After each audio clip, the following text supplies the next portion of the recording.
In the last lesson of Management Accounting Costing, we learnt how to use the command COUNTIF. There are a few more count commands that we must become familiar with, such as count, which tells us how many cells in a range contain numbers, and count A, which counts how many cells in a range are not empty. So while in the earlier lesson we counted how many cells contained the word overtime using COUNTIF, perhaps we could have simply used count A to total the cells that were not empty. In other words, all the cells filled with the word overtime.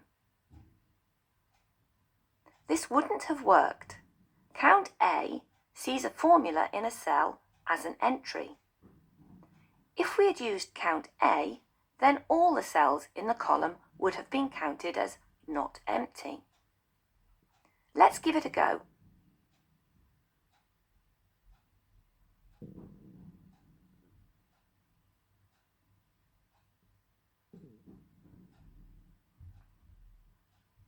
So when might we use count A? Well, let's look at a worksheet that holds Production 1's personal data, such as contact details, ages, and ethnicity codes. We might be gathering this information to ensure that we have up-to-date contact details for employees, and so that we can monitor our employee diversity and compare it to that of the local community. As a responsible employer, we want to ensure that we are reaching out to all parts of the community.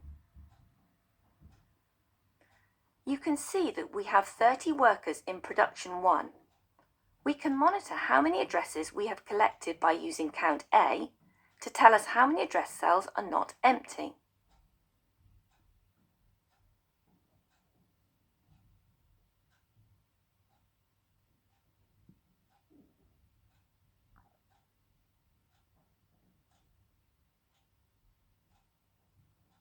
We get the number 10, so we know that we have collected 10 addresses.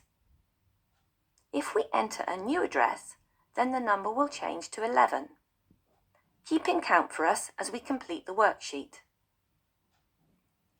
We can use the same formula to count all the items that have been entered by using a series of cell ranges within the formula and inserting a comma between each range of cells.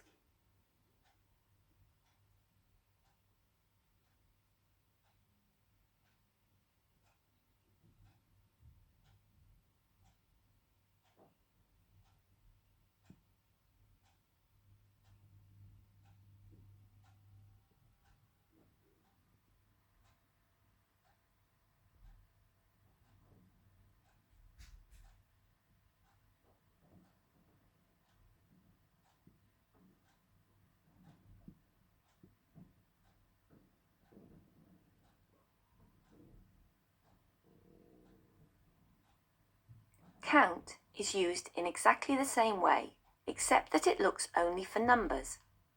In this case, it will not count the addresses, as they are text.